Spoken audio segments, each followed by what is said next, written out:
बहुत ही हम देख रहे हैं कि ग्रैंड ओपनिंग हो रही है, आज पहला दिन भी है आई थिंक टेलीकास्ट का। सो क्या रोल है आपके कैरेक्टर के बारे में? फर्स्ट आपका रियल नेम से आप। ओके, मेरा रियल नेम है मीना मीर और शो में नाम है सिंदूरा देवी।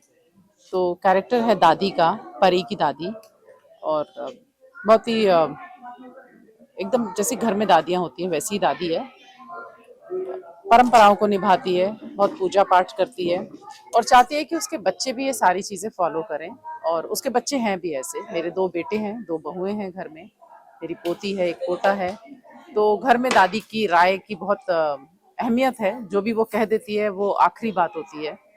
और जो मेरा बेटा है वो थोड़ा घर को चूंकि संभालता है, बिजनेस संभालता है, तो उसकी चलती है बहुत। लेकिन माँ जब बोल देती है तो फिर वो आगे बात नहीं करता है। तो एक अच्छा पावरफुल कैरेक्टर है दादी का, अथॉरिटी रखती है पर साथ में सबको प्यार भी करती है और संभाल के लेके चलती है।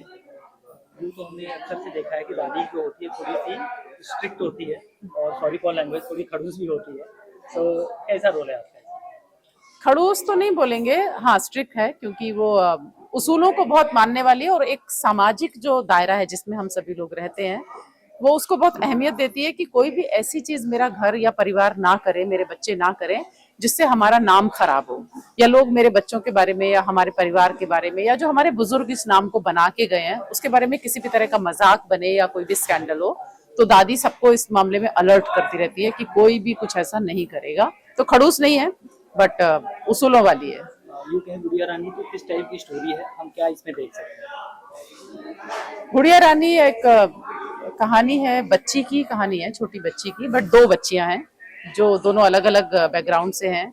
उन दोनों का आपस में रिलेशन कैसा है, वो कैसे मिलती हैं, तो ये सारी चीज़ें शो में देखेंगे स्टेप बाय स्टेप तो मज़ा आएगा। कहानी अभी से मैं बताऊंगी नहीं, पर कहानी 2 बच्चियों की है जिनके पीछे हम सारा परिवार है, उधर का भी और इधर का भी। और कहानी में रिलेशनशिप दिखाएंगे बच्चों की आपस में, और बड़े उस रिलेशनशिप को कैसे देखते हैं ये दिखाया गया है, और बड़े उसको कैसे जज करते हैं, कैसे उसको मेजरमेंट में रखते हैं कि इसको इतना देना है, उसको उतना देना है, वैसा। लेकिन बच्चे कितने निश्चल होते हैं, कितने मन से साफ होते हैं, वो इसमें देखने को मिलेगा। प्रोमो शूट में कितना वक्त लगा था और कितना एंटरटेनिंग था? प्रोमो शूट क्योंकि हमने चैनल टीम के साथ किया था तो उनका पूरा अपना सिस्टम होता है और तरीका होता है काम करने का। हम डेली सोप में अलग तरह से शूट करते हैं, भागम भाग में, और चूंकि रोज वाले जो हमारे डायरेक्टर होते हैं उनके साथ हम बहुत जेल होते हैं। बट चैनल टीम बहुत कोऑपरेटिव होती है हमेशा, क्योंकि हम काफी शोज में प्रोमो शूट करते हैं। तो टाइम लगा क्योंकि प्रोमो बहुत बड़ा उस तरह से दिखाया था कि पार्टी सीन ये वो, तो हम सुबह से आए थे और रात तक थे प्रोमो में। तो मजेदार था वो एक्सपीरियंस, अच्छा था। कि चाहने वाले अपने फैंस को और गुड़िया रानी के दर्शकों को क्या मैसेज दें? गुड़िया रानी के दर्शक तो हमें आज से मिलेंगे, इससे पहले कि हमारे शोज के जो ऑलरेडी हमारे दर्शक बन चुके हैं उन सबसे मैं यही कहना चाहती हूँ कि जैसे मेरे सारे शो देखे हैं, मेरे बाकी जो और को एक्टर हैं इसमें उन्होंने भी बहुत बड़े बड़े शोज किए हैं, उनके शोज भी आप लोगों ने देखे होंगे, सब पहचानेंगे एक दूसरे को। तो मैं यही कहना चाहती हूँ कि जितने शोज आपने हमारे देखे सबको बहुत अप्रिसिएशन मिला है, प्यार मिला है, इसीलिए हम वापस आते हैं और हमें चैनल से या दूसरी जगह से प्रोडक्शन हाउस से हायर किया जाता है, क्योंकि हमारा काम या हमारा डिसिप्लिन सब देख के। तो मैं ये चाहती हूँ इस शो को भी देखें, प्यार दें अपना। और चूंकि बच्चे हैं शो में तो बच्चे बहुत रिलेट करेंगे, और घर में अगर बाकी देखते हैं, बड़े देखते हैं, बच्चे साथ में देखते हैं, तो इस शो में ऐसा बहुत कुछ है जो बच्चे रिलेट कर पाएंगे और बड़े उनको बता पाएंगे कि देखो ये कर सकते हैं और ये नहीं कर सकते हैं। तो बहुत सारे अच्छे मैसेजेस हैं हमारे शो में, क्योंकि जो हमारा शो लिख रही हैं भावना व्यास, वो काफी अच्छे शो लिखती हैं, उनका बड़ा नाम है टीवी में। ये रिश्ता क्या कहलाता है, अनुपमा, और दंगल के और भी शो हैं। तो उनका एक अलग विजन है, क्योंकि मैंने उनके साथ एक शो और भी किया है।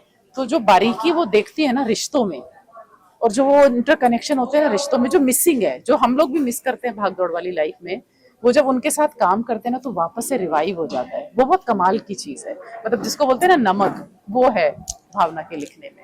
ये थोड़ा एक क्वेश्चन लीक से हटके है, आप इसको स्किप भी कर सकते हैं। इन दिनों लड़कियों के ऊपर बहुत अत्याचार हो रहा है, बीइंग एक आप औरत है, खुद एक लेडीज है, तो पता नहीं ऑल ओवर इंडिया में कहीं भी महिलाओं के खिलाफ कोई भी अगर अत्याचार होता है तो हमारे पॉलिटिशियन कहते हैं कि नहीं ये तुम्हारे प्रदेश में हुआ है, हमारे प्रदेश में नहीं। हाँ, ये पहले जा रही जान एक लड़की की, तो प्रदेश कोई भी हो, तो आपका क्या इस पे ये एक तो वैसे ही बहुत अजीब बात है, जब भी इस तरह का कुछ सुनने को मिलता है तो पर्सनली बहुत हर्ट होते हैं हम, क्योंकि एक तो हम खुद भी लड़की ही हैं, महिला हैं, और फिर हमारे घर में भी लड़कियां हैं।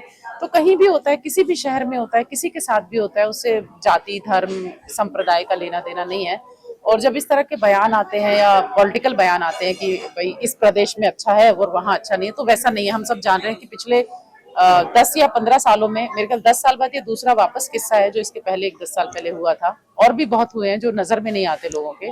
तो ये बहुत दुखद है और इस तरह के बयान नहीं करने चाहिए, क्योंकि किसी के साथ भी हुई दुर्घटना वो बहुत ही शर्मनाक हरकत है और इसमें बदलाव लाना चाहिए, कानूनी तौर पे भी लाना चाहिए, सामाजिक तौर पे हम सबकी जिम्मेदारी, अपने अपने घरों में जितने भी मेल हैं, आप लोग भी अपने बच्चों को या भाइयों को, दोस्तों को ये कहें कि भाई आप जब भी कोई लड़की निकले, उसने कैसे भी कपड़े पहने हो, तो आप कम से कम उसको, हम खुद तो उस तरह के इंसान बने कि हमें फर्क नहीं पड़ता, हम उसको वैसे ही देखेंगे जैसे हमारे घर की बहन या बेटी है।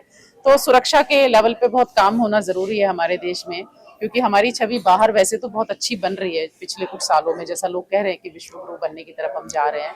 तो जब इस तरह की घटनाएं होती हैं तो ये पूरे देश के लिए अपमानजनक बात है जो नहीं होनी चाहिए। पर्सनली भी बहुत हर्ट होते हैं हम ऐसी चीजों से।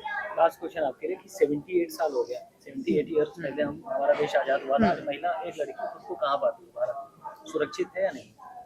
सुरक्षा के लेवल पे तो अभी हम कह सकते हैं नहीं, क्योंकि एजुकेशन में हम लोगों ने काफी ठीक किया है कि अब लड़कियों को पढ़ाया जाता है, लड़कियां इंडिपेंडेंट भी हैं, हम सब इंडिपेंडेंट महिलाएं हैं, इसीलिए बाहर आके काम कर रहे हैं और दूसरे शहरों से मुंबई आके काम कर रहे हैं। तो उस लेवल पे चीजें ठीक हुई हैं, पर सुरक्षा के लेवल पे मैं ये कहूंगी अभी भी नहीं, क्योंकि सिर्फ मसला यहाँ पे समाज का नहीं है, यहाँ पे घर में भी हम सुनते हैं कि किसी ने मॉलेस्ट कर दिया, आपके चाचा ताऊ मामा फूफी किसी का भी बच्चा या लड़का। तो ऐसा नहीं है कि परिवार में ये चीजें नहीं होती, हम अपने हमारे घर में या किसी भी वाया वाया हम कहीं ना कहीं सुन ही लेते हैं ऐसा कि रिश्तेदार ने किसी बच्चे को अब्यूज किया या वैसा। तो ये बहुत ही रूट लेवल पे सुधार करने की जरूरत है, क्योंकि वो घर में इस तरह का इंसान है तो वो बाहर अजनबी लड़की के साथ भी वैसा ही करता है। तो इसको तो ना बिल्कुल क्रांति की तरह लेना चाहिए हमारे नेताओं को भी, जितने भी बड़े लोग शीर्ष स्थान पे बैठे हैं। और बीइंग ए फीमेल हमें ऐसा लगता है अगर किसी भी फीमेल के साथ कुछ गलत हो रहा है और हमारी नजर में है तो हमें खड़े होना चाहिए उसके लिए, चाहे वो हमारे घर की बेटी हो या किसी और के घर की। तो उसको ऐसे बोल के टाला नहीं जा सकता कि उसने कपड़े ऐसे पहने थे, या क्योंकि अब मुझे कपड़े वाले सवाल पे मैं फेसबुक पे भी बहुत सारे लोग पोस्ट डालते हैं तो मैं चाह के भी रोक नहीं पाती बिना कमेंट किए। जहां तक कपड़ों की बात है तो मैं जनरल एक मैसेज ये देना चाहती हूँ कि जब हम मानव उत्पत्ति की बात करते हैं तो हम आदि मानव से चलते हैं। मैं बहुत ऑकवर्ड बात भी लग सकती है किसी को ये, तो कपड़ों का आविष्कार नहीं हुआ था दोस्तों, कपड़े इंसान ने बहुत सालों बाद जाके इजाद किए, आविष्कार किए और हमने अपने आप को ढकना शुरू किया। तो क्या जब कपड़े नहीं बने थे तो क्या सब एक दूसरे के साथ इसी तरह करते थे? नहीं ना, तब पत्ते ढक के रहते थे या छाल पहनते थे पेड़ की। हम ऐसा पढ़ते भी है, हमें बताया भी गया है, हमने खुद भी स्टडी किया है। तो मुझे ऐसा लगता है कपड़े रीजन नहीं है, क्योंकि कपड़े रीजन होते तो जो घरों में लड़कियां दुपट्टे में रहती हैं, पर्दे में रहती हैं, उनके साथ रिश्तेदार तक गलत नहीं करते। अगर पर्दा या कपड़ों से लेना देना होता, इसका लेना देना सिर्फ सोच से है, मानसिक स्तर पे ऊपर उठने की जरूरत है। और सबसे बड़ी जिम्मेदारी इसमें जो है वो घर में माता पिता की है कि वो अपने लड़कों को, मेल जेंडर को इस तरह ट्रेंड करें कि भाई आप किसी भी लड़की को, चाहे उसकी मर्जी हो चाहे उसकी मर्जी नहीं हो, आप उसके साथ कोई भी गलत लैंग्वेज या गलत तरह का टच या गलत इंटेंशन रख के आप उसको ना देखें। जब आप घर के बाहर जाते हैं तो ऑटोमेटिकली हम देखते हैं कि हमारे साथ इस उम्र में भी होता है कि हम जा रहे हैं ऐसा कुछ भी, तो अगर कोई निकल रहा है तो वो देख जरूर लेता है, क्यों, और पता चलता है कि आपने ऐसे ही देखा या आपने किसी इंटेंशन से देखा। तो ये वाली मानसिकता को बदलने की जरूरत है। लड़कियां अभी भी लोगों के लिए बहुत टैबू हैं, नहीं होनी चाहिए। आप एक महिला के शरीर से ही आते हो इस दुनिया में और उस माँ को आप बचपन से देखते भी हो, तो बहुत करीबी सब्जेक्ट है, इसमें तो लंबी बात करेंगे तो घंटों बात कर पाएंगे। लेकिन एक लाइन में बोलूं तो जितनी भी महिलाएं हैं, चाहे वो मदर हैं, दादी हैं, बहन हैं, वो अपने घर के मेल को बहुत अच्छी ट्रेनिंग दें कि भाई जिस तरह आप हमें मानते हैं ना कि हम बहुत सुरक्षित माहौल में रहें, उसी तरह आप दूसरों को भी सुरक्षा प्रदान करें। बहुत अच्छा थैंक यू। लगा।